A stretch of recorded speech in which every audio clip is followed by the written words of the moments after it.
那么这次呢，这个专题呢，主要是讲17世纪的青花瓷器。这个中间呀，这个给大家要打个招呼，因为前段时间呢，因为工作比较忙，尤其是呢，每个星期三的下午呢，也经常有一些其他一些工作呀，多少有些干扰，所以呢就没有去这么做。其实这个想法呢，讲17世纪的青花瓷器啊。其实在之前我们就有这个想法啊，公司呢，也有这个打算。那么从17世纪的青花瓷器的研究呢，我们在上个世纪的80年代，然后从80年开始，我们就在从事这方面，或者是有意识的去注意这个明代民间窑青花瓷器的收集和研究，这说起来到现在也是43年了，这个工作呢还是在继续。但是呢，这个随着市场的不断的变化，我们市场的需求呢，也和我们过去完全不一样了。我们那个时候的学习呢，相对来讲是比较艰苦，这个没有那么多详实的资料，完全是靠着自己去收集、去记忆甚至连个相机都没有，能有一张照片就觉得非常的高兴所以我们那个时候学习呢，真是来之不易关键呢，就是客观的条件不太允许我们做很多的事情受制于这个，所以我们的研究呢，相对就比较缓慢一些，这个呢是那个时代所使然。那么到了这个世纪以后呢，我们的这个青花的瓷器的研究，尤其是明代民间窑青花瓷器的研究呢，依然在延续。但是呢，由于资料比较的详实，数据呢也比较的多了，所以这方面的研究工作的推进呢，就更加的顺利。而且呢，我们现在越来越多的人对民间窑青花瓷器的认识呢，也越来越深刻了。这一点呢，是让人可喜的，可喜可贺所以我们今天呢，要专门讲这件事情呢，也不能不说尤其是我在讲这些这个青花瓷器研究的同时呢，也还是要把我们自己过去所了解的、知道的、亲身经历的一些事情呢，掺合在这个里边，和大家一起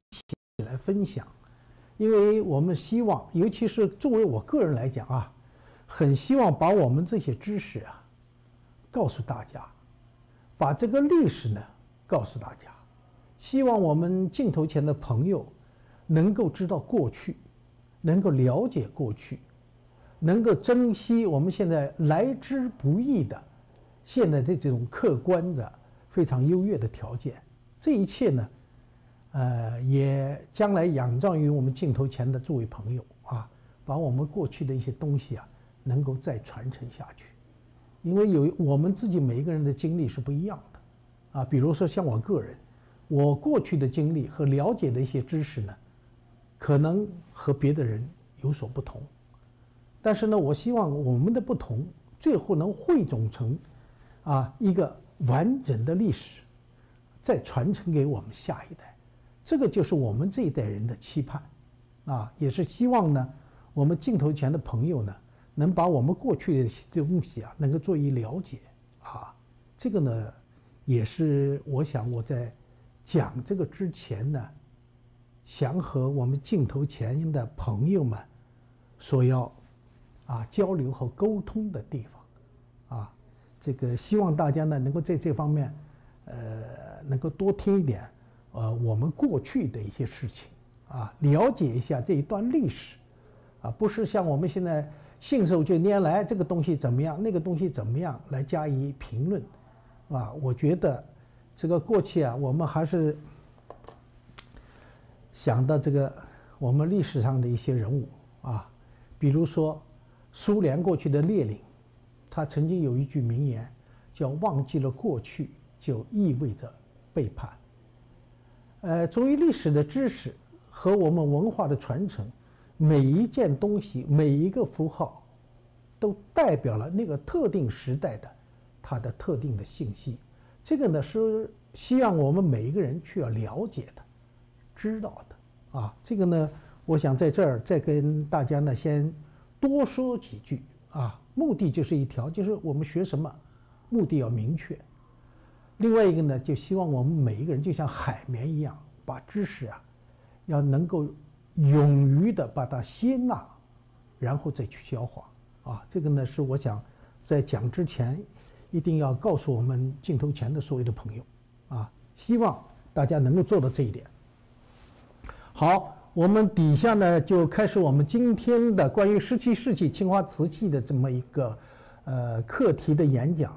那么讲这个课题呢，我又要多一句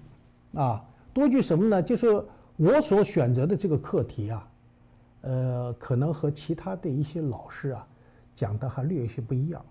我更着重于强调的呢，是主要还是在工艺方面啊，主要是在工艺方面。我们现在很多的老师呢，更多的解读是从历史的方面，历史方面要不要？一定要的，因为它在社会环境当中产生了这些东西，但是在我们鉴定的过程当中，你不知道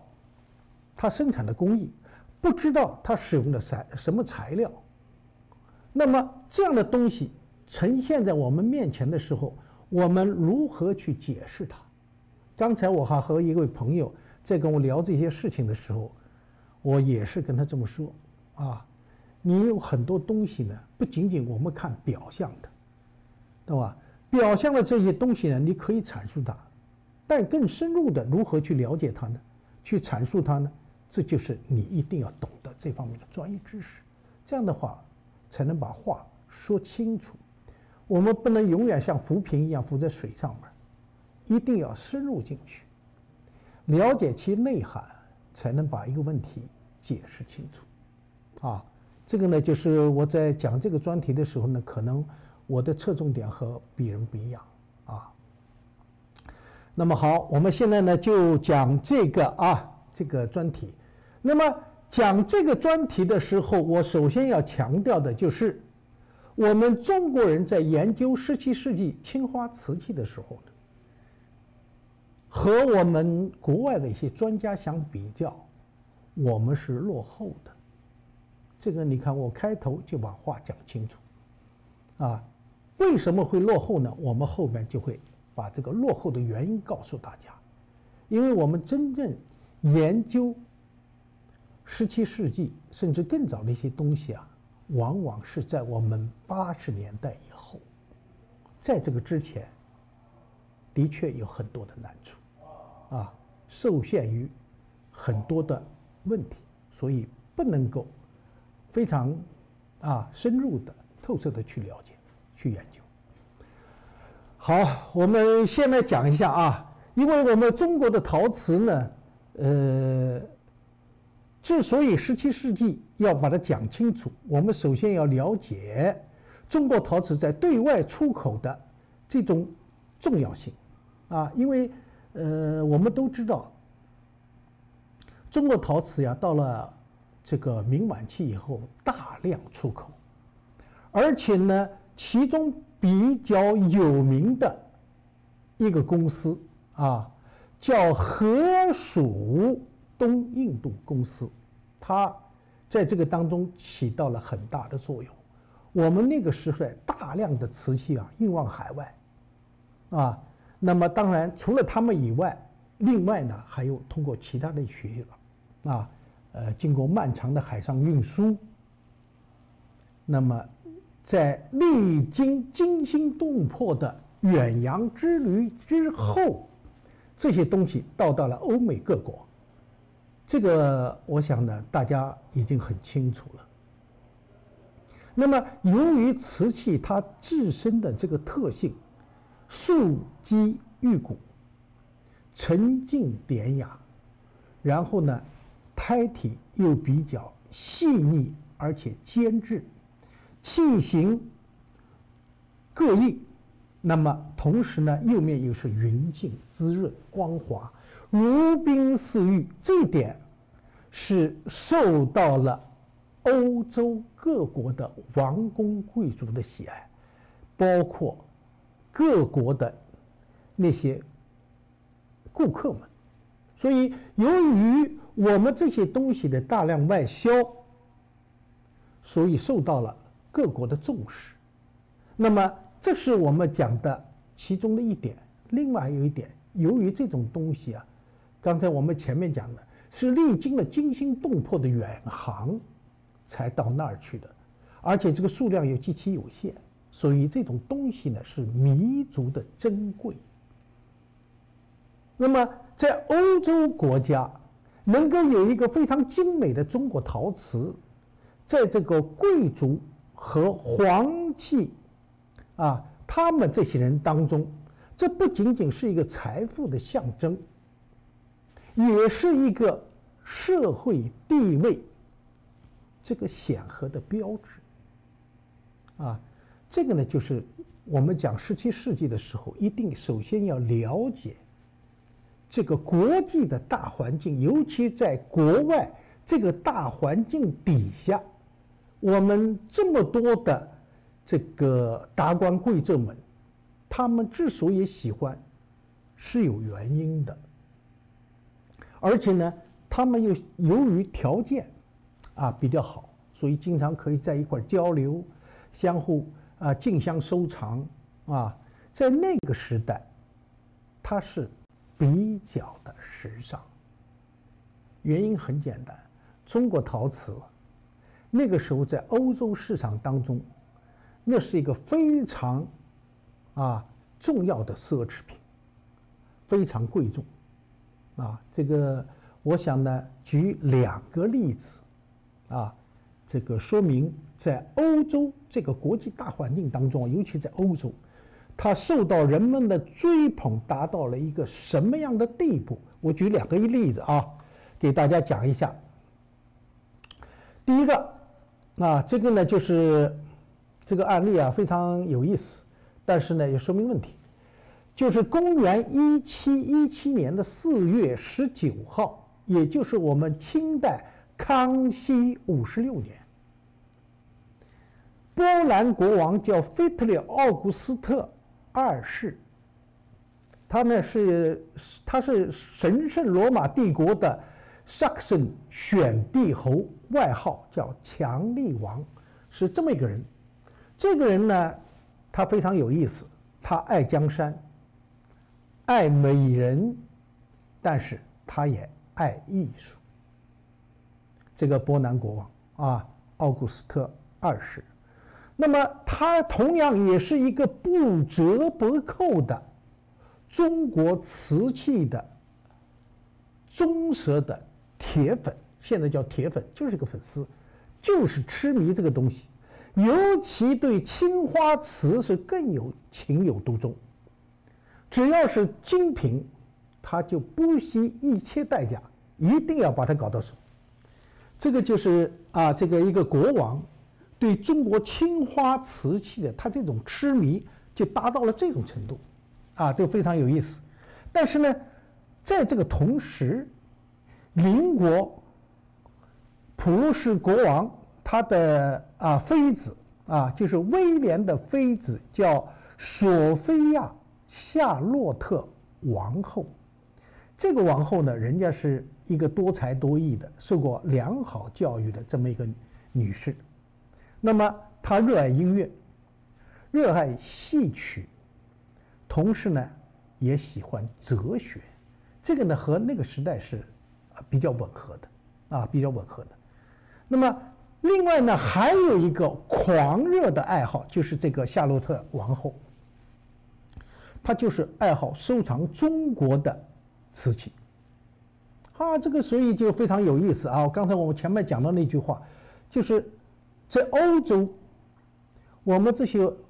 王公贵族对中国青花瓷器的这种爱好就达到了这种程度。那么夏洛特宫就是当年普鲁士国王专门为他命名的一个宫殿。那么夏洛特王后呢，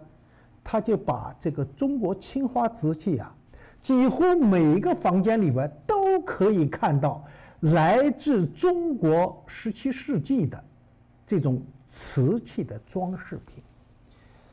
我不知道我们镜头前的朋友们啊，有没有去过这个夏洛特宫？如果有机会啊，去看一看啊，这些宫殿呢现在还保存着，而且这个青花瓷器依然还是有的镶嵌在墙上，有的挂在墙上，很多很多啊。那么他这个对他的爱好呢，除了瓷器作为装饰品，而且喜欢中国风格的绘画和家具，这就是夏洛特王后啊，她和别的人不一样的地方，她是疯狂的一个狂热的爱好者啊，这么有意思。所以她把自己的房间里边四面墙壁，包括屋顶上都布满了中国青花瓷作为装饰品，然后将画有凤凰的中式花瓶以及观音造型的瓷器，把它陈设在这个地方，以表达他对中国文化的极度热爱。啊，现在说起来就是向中国瓷器致敬，就爱好到这种程度。那么，由于夏洛特王后收藏了许多中国的精美的瓷器，这个奥古斯特二世啊，他有耳闻，也见到了，所以他对这批瓷器，尤其是景德镇的青花瓷器啊，青花大瓶，垂涎3尺。而且呢，特别有意思的是什么呢？就是普鲁士国王威廉，他也有爱好。俩都国王啊，一个是波兰国王，一个是普鲁士国王，就是现在德国的国王。那么他有个爱好，他不是喜欢瓷器，他和这个奥古斯特二世啊爱好不一样。他看中了奥古斯特二世他的大个子的禁卫兵，禁卫队的那些士兵们。那么这个就有意思了。怎么办？这个各有所趋，各有所需。那么他们就通过了什么呢？通过了外交手段谈判，达成了一个交换的协议。这个波兰国王腓特烈·奥古斯特二世用600个安格鲁萨克逊这个骑兵和普鲁士国王换取18只大型青花花瓶，也叫禁卫花瓶。来，我给大家看一下啊。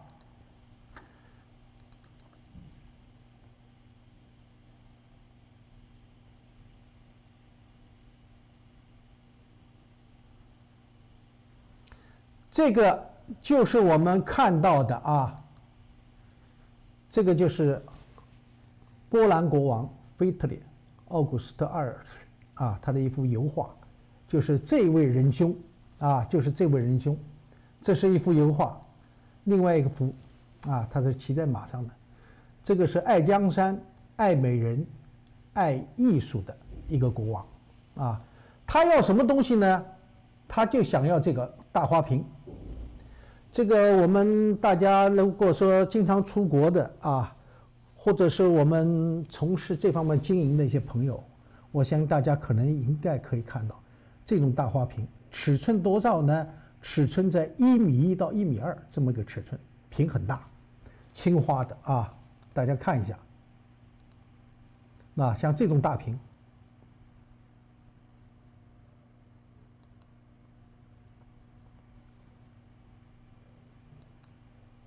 这个缺盖了啊，刚才那个带盖的。这上面全都是故事人物啊，给大家看一下，了解一下这么回事儿。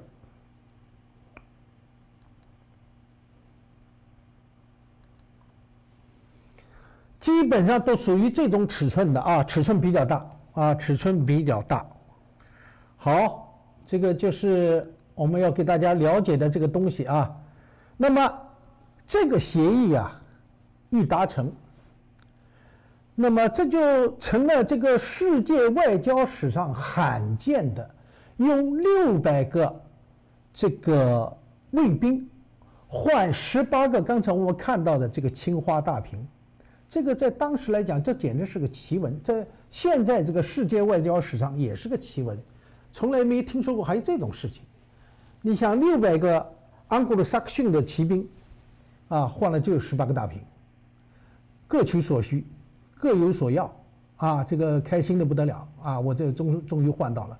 啊，这个他所需要的东西。那么正因为这个奇闻呢，就成为了欧美上流社会的美谈，也同时凸显了王公显贵对中国青花瓷器的痴迷、执着与热爱啊。那么而且呢，瓷器本身它也像一颗对外传播的中国传统文化的种子，在海外市场当中生根开花。那么当然这个事件的出现，同时对整个欧洲市场它的影响力非常大，一直激励着欧美各国的学界、收藏爱好者以及对中国青花瓷器追寻、研究和探讨。所以这件事情啊，是康熙56年的事情，但是它代表了那个时代，尤其是上流社会对中国青花瓷器的那种热爱和执着，形成了一个非常时尚的、风靡一时的一个收藏热潮。所以刚才我前面讲了，我们17世纪的瓷器啊，我们在研究方面呢是落后于这个国外，那么是有原因的，这是其中之一啊。我们首先讲的是海外的情况和中国不一样啊，和国内不一样，这是讲的康熙时期的一件事情，那么离现在有几百年了。那么我们讲一个比较近的一件事情。其二，1986年4月28日至5月2日，荷兰阿姆斯特丹佳士得拍卖公司将举行南京号，也叫哥德马尔森号，沉船中国瓷器与金器的拍卖专场。这个专场啊，在当时来讲的影响非常大啊，影响非常大。那么我们现在不说这个啊，先讲这个东西。南京号、哥德马尔森号是一艘荷属东印度公司注册的一个贸易商船啊，这个贸易商船。那么这个商船呢，是在公元1752年，也就是我们乾隆17年冬天，船载着满载瓷器和黄金以后呢，从中国的广州离港，驶向荷兰阿姆斯特丹。那么这艘船呢，在茫茫的大海上航行了16天，不幸在南海触礁沉没。啊，这个事情啊，这个是一个非常遗憾的一件事情啊。当时这一船触礁沉没了，然后就杳无音信。那么现在呢，后来就有一个人，1984年，英国这个叫职业捞宝人，他的名字呢叫迈克尔·哈赤，在荷兰东印度公司尘封的档案室馆里查阅到了这个信息。因为这个东印度公司它尘封这些档案啊，因为年代久了嘛，它就开封了，大家可以查阅，啊，因为这个迈克尔·哈赤这个人呢，他是专门干这个事儿的，他很有心。查到这个信息以后呢，他就经过了精心的筹划和准备，按照讯息所指的方向，大致的方向海域搜索，这个真是功夫不负有心人，并且发现了这艘沉船。这个人本事还是挺大的啊，还是挺大的。那么他所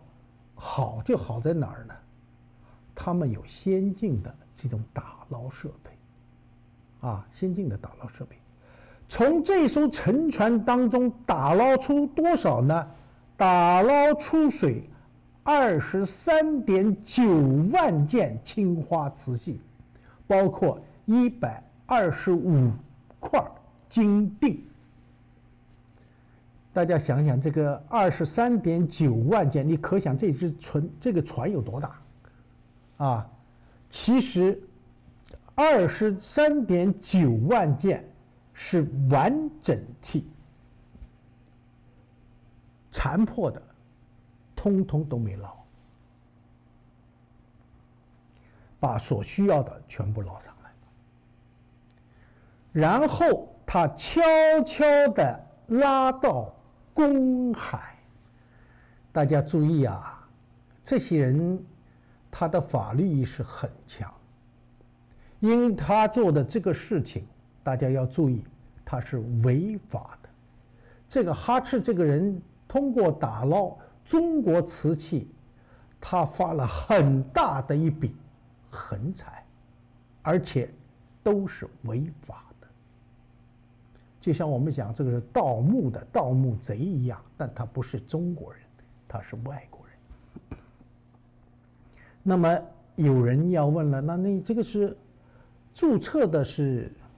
河属东印度公司，应该归人家，但是有一条，它是在中国境内打捞的，这个里边还是有一点点的区别那么他打捞以后拉到公海干什么呢？隐匿了1年多，就是捞完了以后呢，把他拉到周边的小岛，秘不见人。1年多时间干什么呢？他做了一件很重要的事情，拿出了无人认领的沉船允许拍卖这一个国际公约。因为公海上的东西谁打捞属于谁的，但是在领海里打捞，这个情况就不一样了。那么于是呢，他就1986年，迈克尔·哈赤就把这一批东西呢，就交给荷兰阿姆斯特丹的这个佳士得拍卖公司进行拍卖，这个23.9万件沉船文物。那么这么大的数量，在这个欧洲的拍卖史上，你不管是哪个欧洲还是在什么地方吧，一次拍这么多东西，空前绝后，从来没有过的，这个数量惊人了，太吓人了。那么得到这个消息以后呢，我们中国驻荷兰大使馆很着急，急电中国国内，希望看看请示这件事情怎么办。因为虽然他拿出了无人认领的沉船允许拍卖的这个证明，那么这是按照国际公约的，但是大家也知道，他是在中国领域的海域里边打捞的，所以呢，这个国家文物局紧急受命，可是很遗憾，翻遍了国内所签署的国际海洋公约、世界各国的海洋法，却找不出任何一条制止此事的法律依据。而我国当时的法律条款对海洋文化遗产的保护是一片空白。那么这件事情呢，当时我是，我们跟国家文物局关系比较熟，啊，当时我就问那个流散文物处的那个副处长，叫穆文彬啊，穆文彬穆先生，他说没办法，我们没有签署这样的这个公约，啊，我们也没有这方面的法律条文，这个东西我们是没有一点办法来解决、来处理、来接住这件事情。那么怎么办呢？但是我们国家也要摆出一个姿态，不管我们讲是外交姿态也好，怎么也这个姿态也好。那么我们国家文物局当时就派了谁呢？派了这个我们故宫博物院的研究员冯乾明先生，啊，耿宝昌先生，派2位专家，啊，带了3万美金去阿姆斯特丹。因为这件事情呢，这个阿姆斯特丹这个佳士得呀，运作当时也是搞得非常的隆重，其中呢好像一个标语写的是，公元1752年的哥德马尔圣号，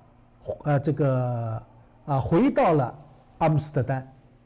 啊，反正就是这种宣传的那种带有煽动性的这种标语啊很多，啊，所以当时在整个我们这个全世界所有的拍卖行业当中，当时这个搞的是轰轰烈烈，啊，搞得很大。那么所以呢，当时呢就派这个2位专家去，带了3万美金。那么佳士得拍卖公司呢，在这个荷兰的阿姆斯特丹这个希尔顿酒店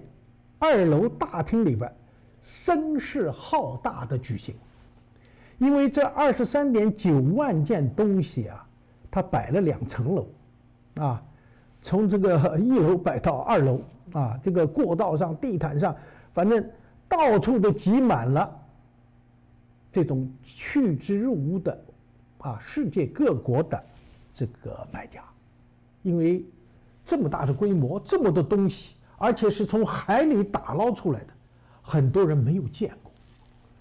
过，而且呢非常有意思。因为后来我们也知道，就是拍卖的时候呢，它这些东西不像我们把上面的什么像贝壳什么东西都清理干净的，没有，完全是原装的，就是在海洋里怎么打捞出来的，就怎么拍。当然有些东西上面是没有什么贝壳粘在上边的，那么我们很多的买家就冲着这个拼命的去竞争，去买。那么当时呢，其实这个佳士得有些做法呢，我们不能说人家是恶意吧，但是也挺恶心人的。他就是把这个优先竞拍的待遇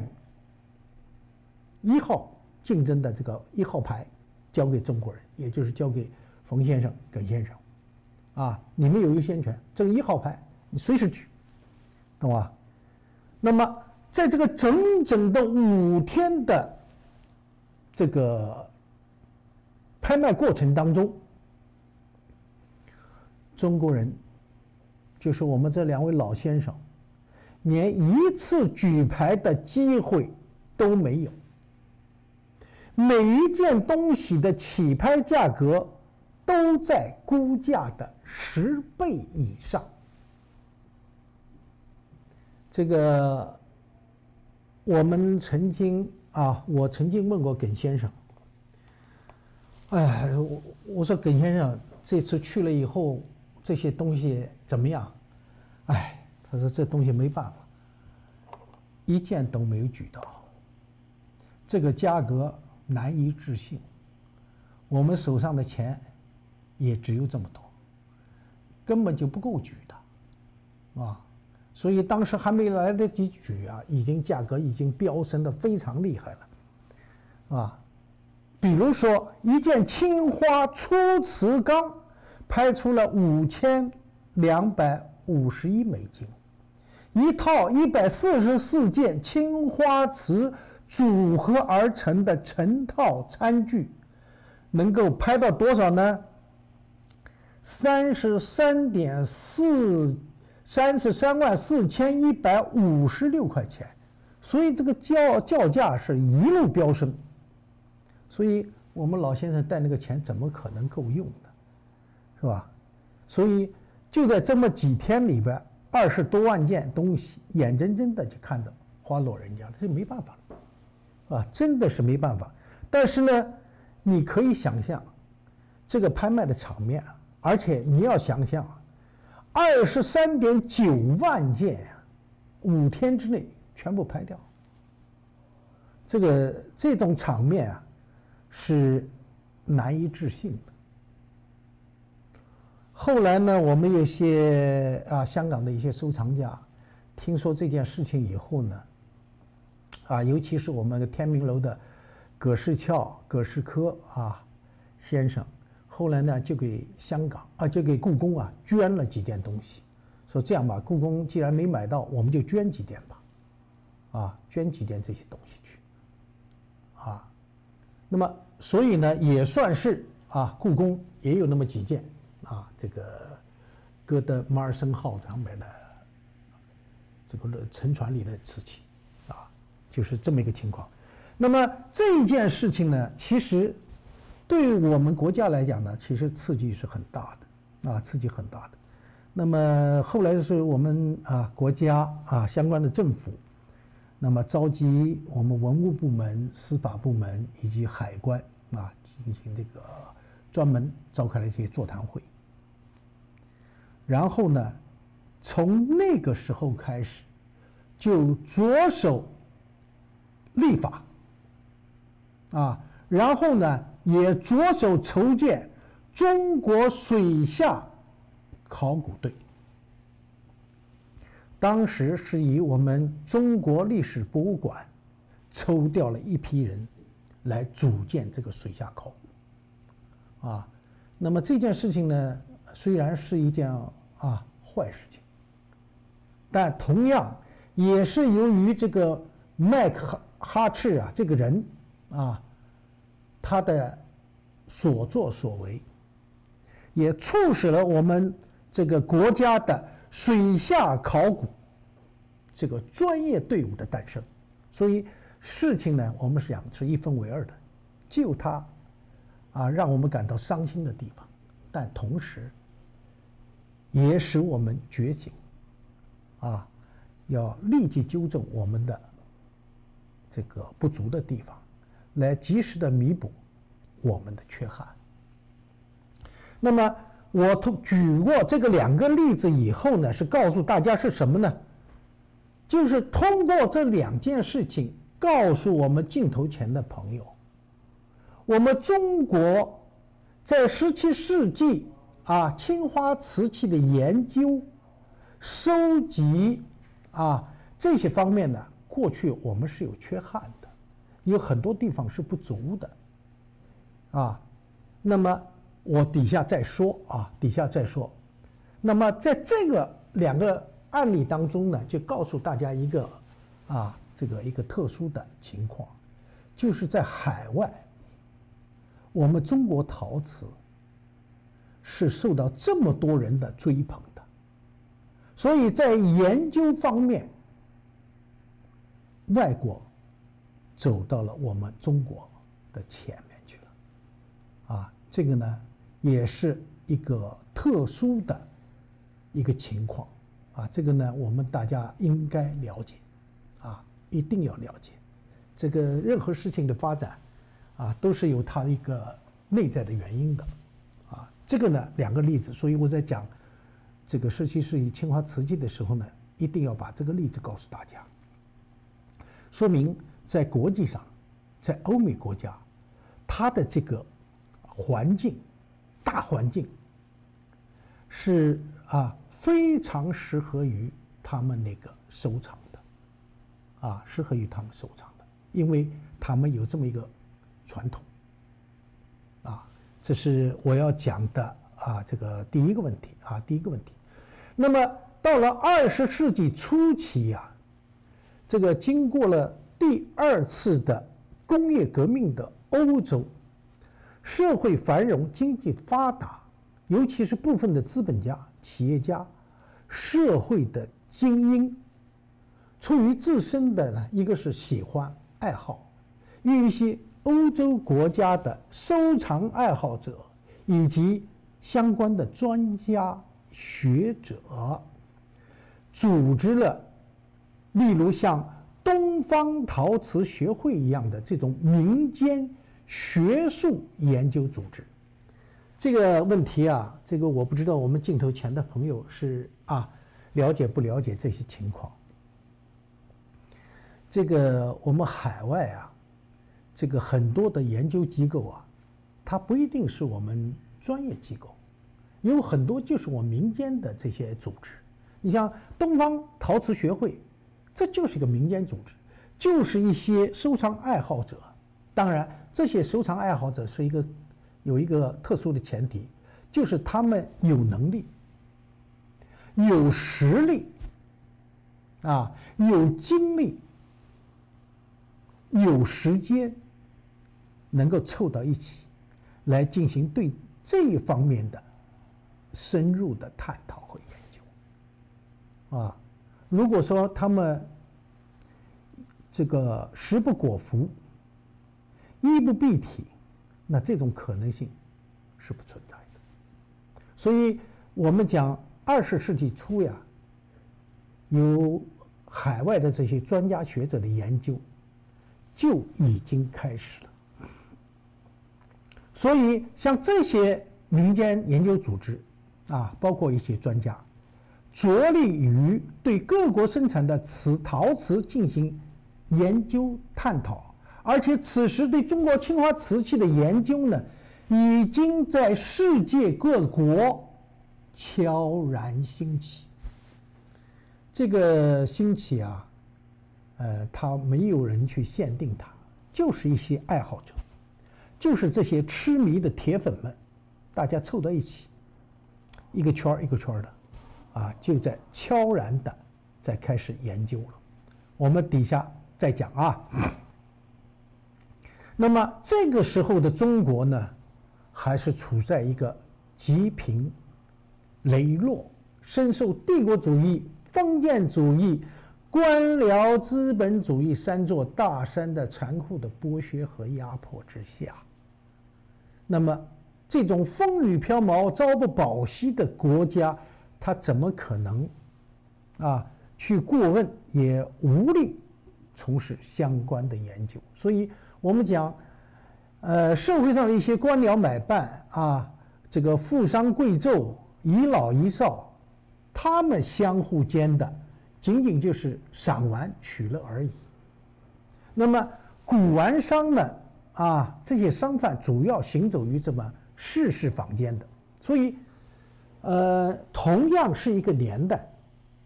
欧洲的情况和中国的情况是截然不同的。所以我刚才前面讲了，因为中国落后是有客观原因的，没办法进行比较的，是吧？那么我们中国人有没有收藏、有没有研究的呢？有很多的大收藏家。我记得我们这个郑重先生曾经写过《海上收藏世家》那个书，厚厚一本，这上面所有的这些大收藏家，要么是富贾，要么是金融家，要么就是买办，要么就是官僚。他们的收藏，尤其海上号称是半壁江山的。那么像这些呢，是有原因的，有客观的条件。但是如果你把它放到民间来的话，这种可能性几乎是零，因为没有办法做到的。当然，所谓的民间就是讲的就是那些古玩商贩，倒来倒去、卖来卖去的这些人，但是他是谋生的，他不是研究的，是吧？所以本来一个国家的学术方面的研究应该有这个国家的专家学者来撰写的，但是我们中国人毕竟千百年来的这种封建统治者呢，他不重视这些东西的，尤其是我们中国所谓的科技的发展创新，这些呢只是匠人或者是技工之事，与江山社稷无关。所以基于这种封建社会特权阶层的这种歧视和偏见呢，所以关于中国古代陶瓷科学技术的发展呀，古陶瓷研究方面的这些著作呢，自然就非常的少，而且呢，这个都是一些著作当中一些文字的表述，很少呢有专注的，很少有专注的。我们现在讲的17世纪的，大概就算是天工开物了，天工开物了。这个宋义兴的天工开物，那么曹操的革故要论呢，那是明初的这是明末的，那么这也算一个吧，是吧？算一个吧。所以跟我们现在的相比的话尤其100多年来，我们国内的文物艺术品大量外流而且在海外我们所见到的呢，也是出版物也是微乎其微这就是和这个海外的这些私下的这些交流的话呢，还是有一定的区别的还是一定区别。所以我们讲见到这些东西呢太少，研究的内容就很狭窄。而中国陶瓷史谁写的？中国的这个科学技术史呢，不是中国人写的，英国人写的，李约瑟这个巨著写的这个写了很多这些东西呢都不是我们中国人写的。所以我们在这个引流斋说辞当中呢，他这个序当中就谈到一个问题，叫生瓷国而不解言辞，居瓷国而不论瓷学，则吾党之耻也。这就是说什么问题呢？就是我们中国人呢，陶瓷是我们中国的，那么这个居瓷国而不通瓷学，就是对瓷不了解，对这方面研究也没有。这个呢，对于我们这一辈的人来讲，这是个耻辱的事情这都是100多年前的事情。所以呢，对于我们现在来讲这个事情的确需要我们，尤其是我们这个世纪21世纪我们的研究就显得非常的重要非常的重要。那么这个是我们讲的这么一段历史。那么回过头来我们又要讲了，刚才我们讲到国外的一个情况国外的它的这种传统，那么我们要回顾在100年来欧美国家的专家学者在研究中国陶瓷不同发展阶段的努力当中呢，他们也是做了很大贡献的，的确为世界研究中国陶瓷打开了一扇人们未知的窗户。其中有2个这个成果直到今天我们中国人也好，外国人也好，也是津津乐道的尤其是我们中国人来讲呢，也应该是表扬的而且这2个成果应该是非常丰硕的。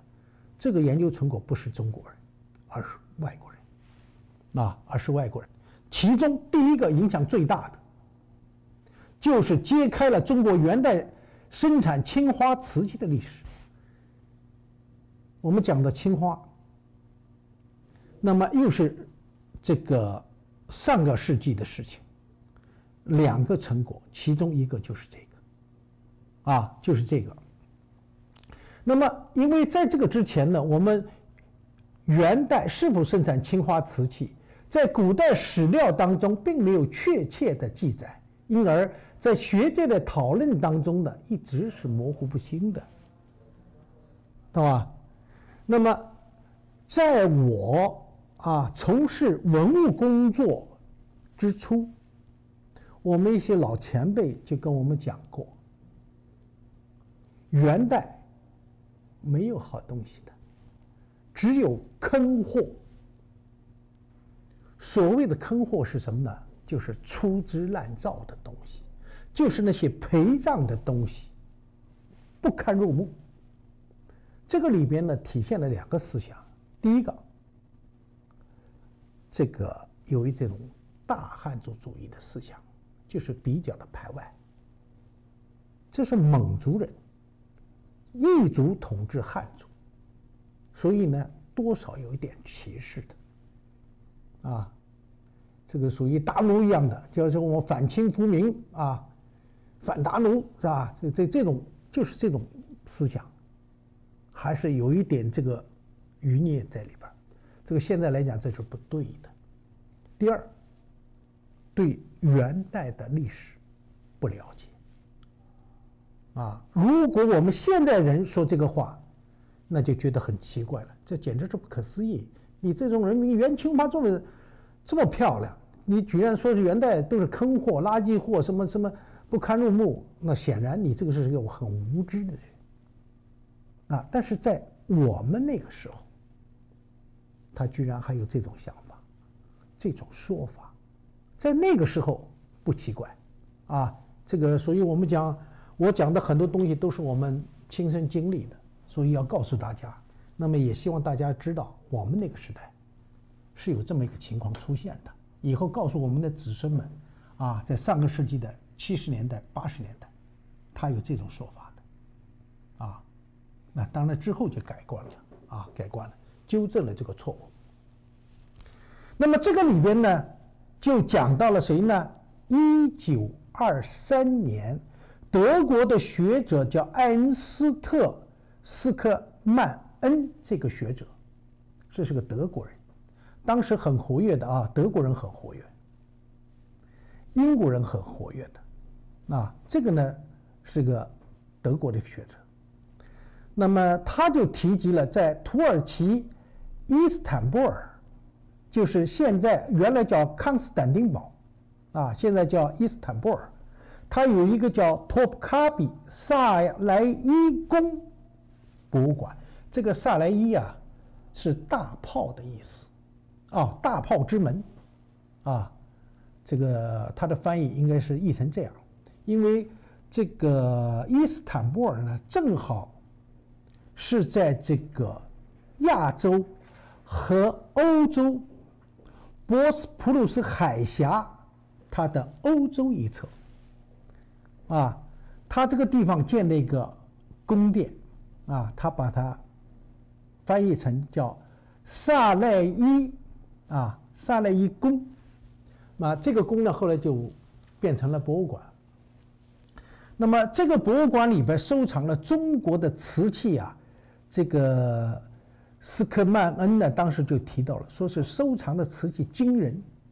而且其质量都是上乘的、罕见的。很多东西是孤品，是绝无仅有的，其中包括元代青花，啊，那么所以呢，这个就是我们最早啊发现的这个元青花提出这个观点的人，啊，1923年。那么到了1929年呢，就是这时候就我们大家经常提到的这个人了，就是一个闽籍的这个。旅英的华侨就是乌来西了，啊，乌来西这个人，他当时从北京制花寺里面买了这一对啊制正的瓶，啊，青花龙纹的双耳瓶。那么据说呢，这对瓶呢是江西省玉山县出土的，这个我们就无从查考，啊，只是一说。那这个呢，后来我查一些资料，本来这个东西啊，他是想卖给古玩商的，啊，我曾经看到很多腾讯啊发的很多东西说。这个啊，乌来西啊，这个人很爱国呀，怎么样，说了很表扬他啊。其实呢，这个里边表扬的成分太多了，就有点假了。乌来西买这个东西，他为什么去找古玩商干什么？跑到琉璃厂去干什么？他实际上转手想倒卖一下，挣点盘缠钱，对吧？这用于去英国的这个啊旅途费用，这个呢是很可观的，啊，这个是。从逻辑上来讲，他这么做，你想想，2个大瓶这么大，拎着走，怎么样？我们不说这个东西啊，如何的重要啊，但是你当打包以后，你掂掂这个分量，它不是跟石头一样吗？很沉很重，而且很危险，弄不好要砸碎的。所以把它卖掉，弄点盘缠钱，这个是合乎逻辑的。但是呢，问题在哪儿呢？问题在于琉璃厂的这些古玩店没有见过这个东西，所以拒之门外，不认可，所以他这个生意就没做成，没办法，只好把它背到英国去，还算不错。这件东西啊，这一对瓶还是安全的抵达了伦敦，这非常难能不贵。从这个角度上来讲呢，我们应该感谢这位吴莱西先生，把这位安全的保护到英国的伦敦，啊，那么总算是让他完美了。同年，英国的大收藏家叫帕西瓦勒·大卫德爵士发现了这对东西，也可能是这个吴莱西主动找的大卫德爵士，把这个东西卖给他了，那么这个大卫德爵士呢，这是一个印度人，这是个印度人，但是呢，他对中国的文物的爱好也是达到了痴迷的程度。我们30年代中国的文物在英国搞了那么大一个宏伟的展览，其中就有大卫德爵士在里边起到了一个很大的作用，他可能是担保人之一，那么所以呢，这个呢就被他收藏了。同年，又是同年，英国学人叫 Hobson， 这个人呢是个英国的著名的中国陶瓷专家，因为他在25年写过一个明代瓷器，另外呢就是远东陶瓷手册，这个主要介绍的是英国伦敦大英博物馆的一批东西，这是1937年到1948年写的。另外呢就写了一个帕西瓦尔·大卫德爵士收藏的中国瓷器，这个人他是一个学者，他当时呢就发现了，我估计他们因为关系比较熟嘛，就是刚才我讲的，实际上这些学者们呢，在民间和这些大藏家相互之间的交流是比较频繁的，所以他们有更多的机会去和他们进行交流、研究、探讨。这就是欧洲的专家学者在研究中国陶瓷的时候，为什么能走到中国的前面的原因之一。这个呢，就是我们必须要知道的，必须要知道的。这个呢，也是引起了他的注意，因为它上面首先有款嘛，对吧？至正11年嘛，这个东西就很重要了，而且有干支年款的这种东西这个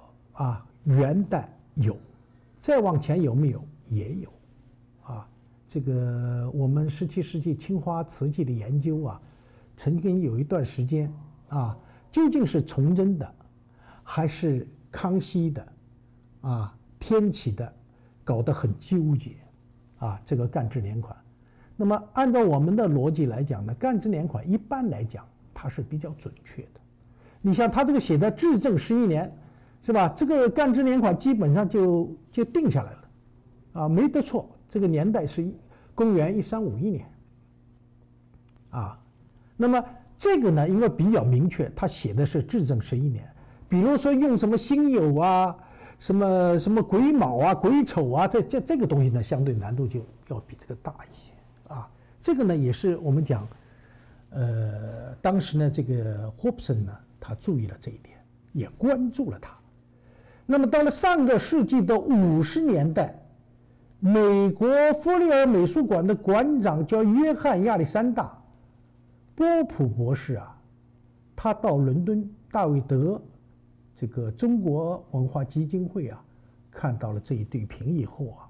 兴趣盎然，他发现这个东西很好，而且上面有这个年款，他呢就想从这个上面作为重点入手，来研究元代青花瓷器。正因为这位波普博士拓展对元代历史文化以及青花瓷器进行了这个开创性的研究，那么他同时也查询了在伊朗阿特比尔零寺以及土耳其伊斯坦布尔萨莱伊宫所收藏的这批瓷器以后